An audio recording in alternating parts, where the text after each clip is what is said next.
मैं काले में चलती हूँ क्योंकि इसमें बहुत ज्यादा हो गया। आगे क्या मैं काले में जाऊंगी, बच्चे लोग खेलकूद मचा रखी हूँ, मैं काले में चलती हूँ।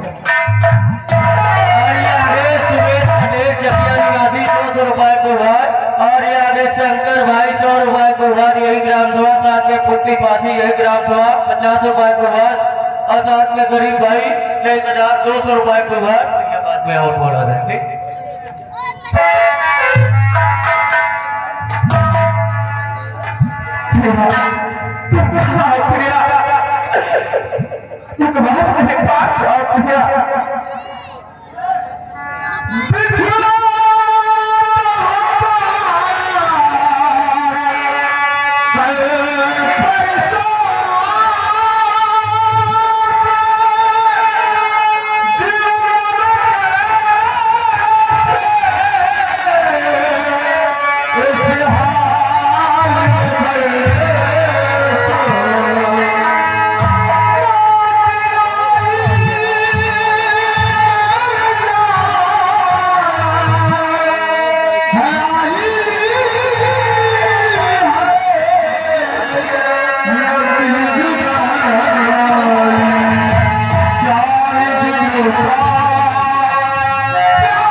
घर मालिक को 50 रुपए का इनाम, निश्चित में 20 रुपए का इनाम पारित किया।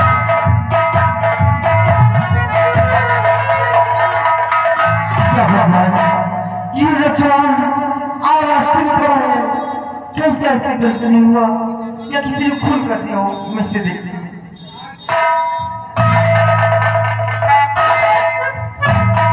क्या भगवान, इसलिए बहुत जोर से बुखार है,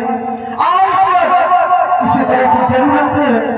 अगर इसे दवा नहीं मिली तो इस बेचारे की जान जा सकती है। अब मैं कल उठ जाऊंगी, सबसे पहले मैं इसे हॉस्पिटल ले जाऊंगी और इसका इलाज कराऊंगी।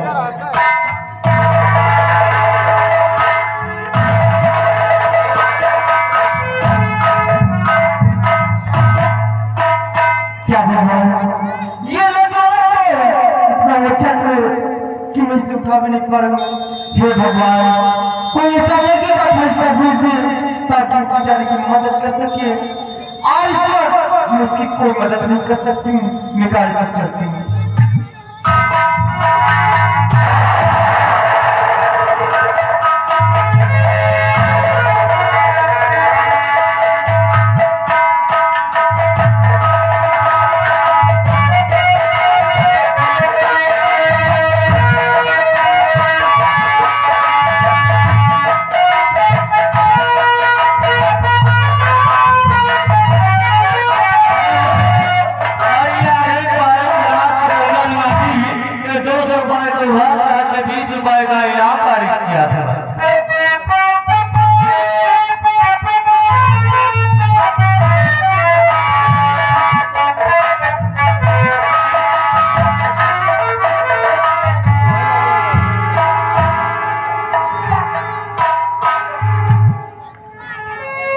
Ya, itu ke? Umes. Iya. जी भाई जैसा कि तुम जानते हो कि मैं इस दीनापुर गांव का जमींदार रसूल हूँ।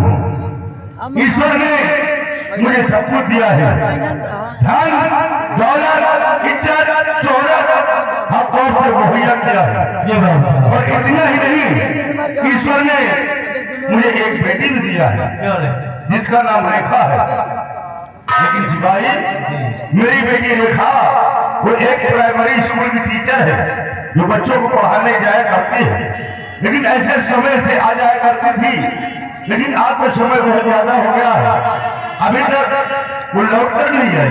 बाबू साहब आप चिंता मत कीजिए, आपकी बेटी कॉलेज से बहुत जल्दी आएगी, लेकिन आप बनिए। ठीक है उसका।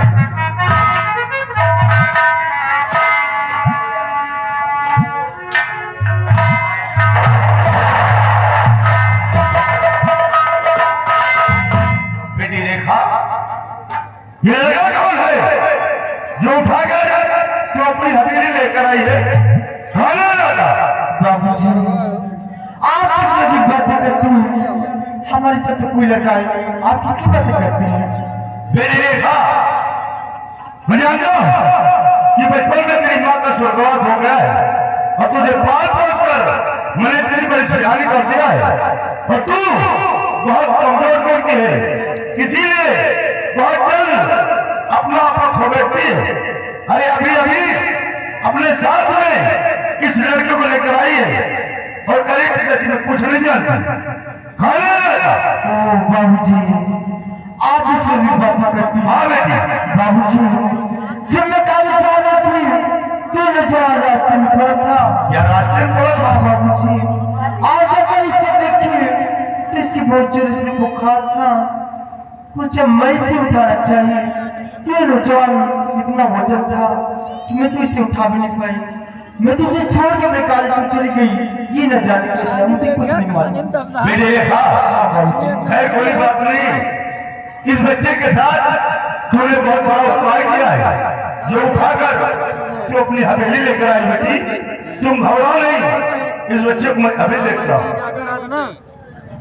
आगे आगे भाई ललापुर निवासी आने वाली 4 तारीख को भंडारी भाई की ललापुर में कंपनी आ रही है, वहाँ भी आप लोग पहुँचने कर सकते हैं। 20 रुपए का।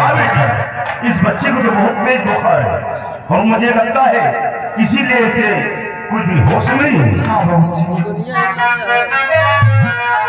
अरे बेटी कहीं कम हमारा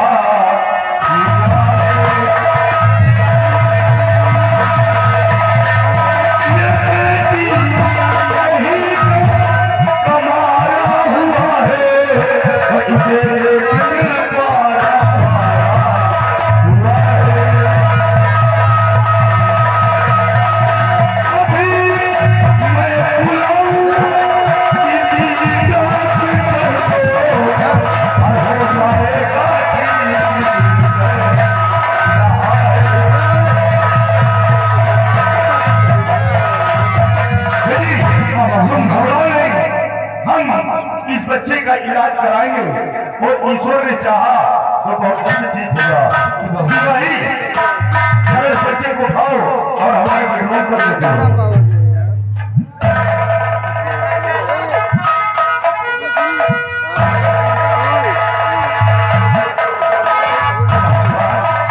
ये बच्चा तो देखने में बहुत होनहार दिखाई पड़ता है, वो न हो ये बच्चा किसी संपन्न घराने से ताल्लुकात रखता होगा।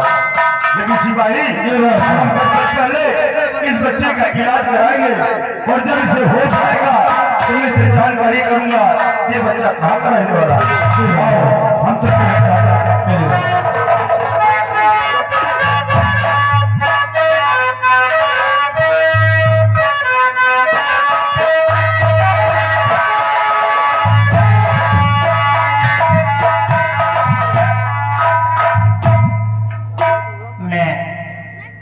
अपने महल के अंदर बिल्कुल अनसुशित था, मतलब बेहोश था।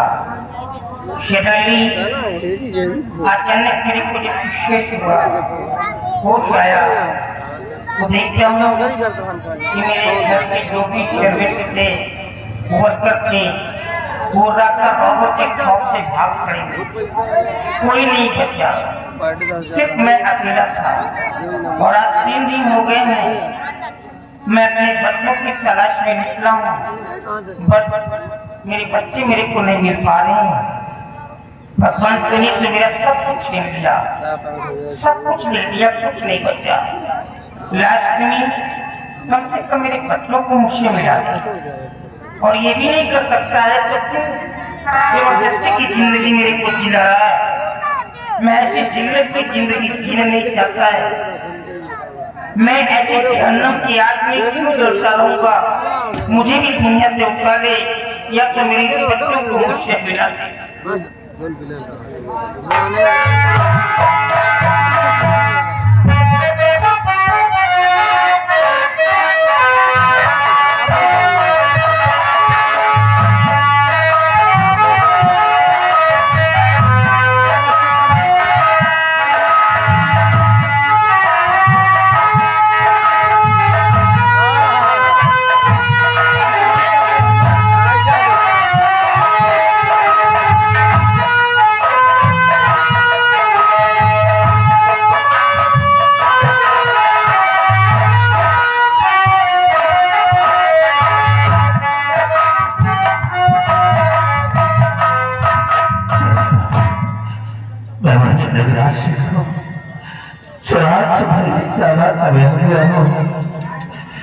मैंने कभी भी अपने पिताजी की बात को नहीं माना, हर वक्त से उनकी बात को ठुकराता रहा और माँ के बताए हुए रास्ते पे चल रहा।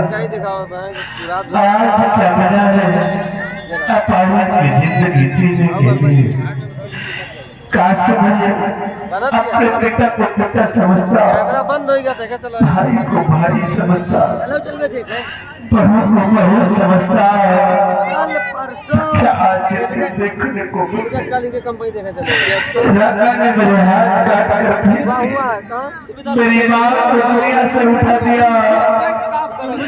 मैं मेरे पिताजी को छोड़ा या उन्हें भी मार दिया। आज 3 दिन हो गए, किसी ने एक टुकड़ा रोटी तक मुझे नहीं दिया।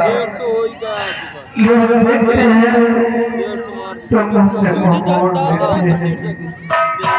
कहाँ जाऊँ, कौन है मेरा इस संसार में सहारा देने वाला।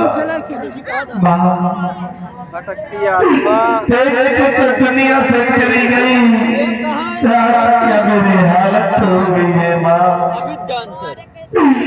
कहाँ है, मुझे भी अपने पास बुला लो। भाया नहीं चाहता, मुझे चलो किसी बस्ती की तरफ किसी से फरियाद करूं, शायद किसी को रह ना जाए। अरे टुकड़ा रोटी मुझे दे दे।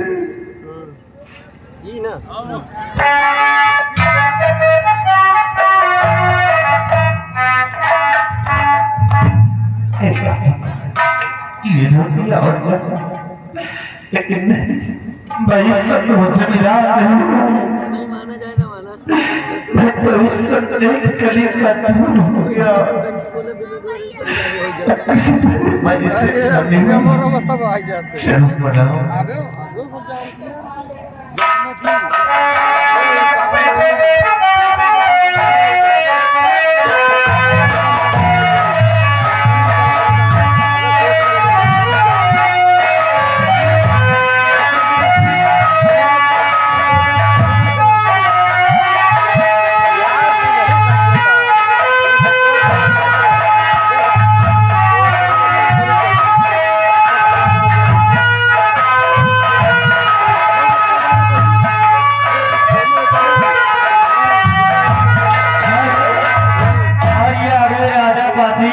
इनकी तरफ से 20 रुपए का इनाम धन्यवाद।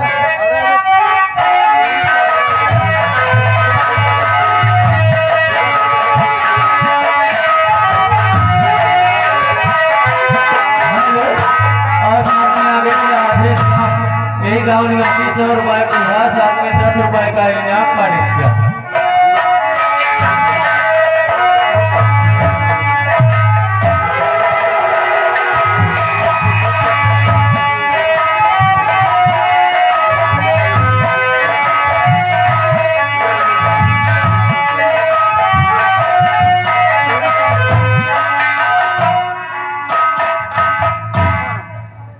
पैर भी जवाब दे चुके हैं। मैं चलने फिरने में बिल्कुल असमर्थ हो रहा हूँ और एक बच्चे मेरे को नहीं मिल पा रहे हैं। बाबूजी, ये बेचारा कपिस कमारा कौन है जो कचरे में पड़ा हुआ है? इसकी आवाज तो पहचाने सी लगती। कौन है रे?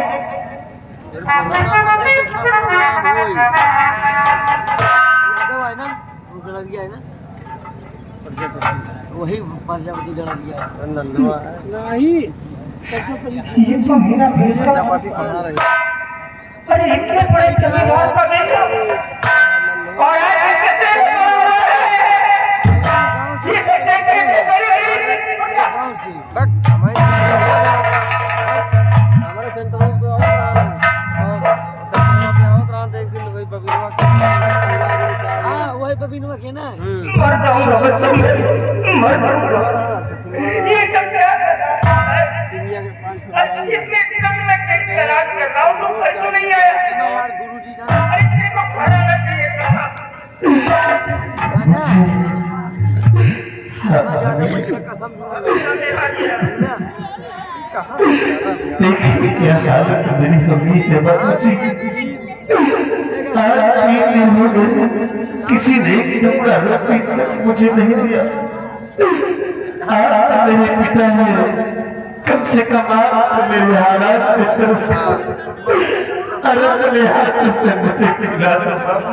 अरे 1 लाख नहीं,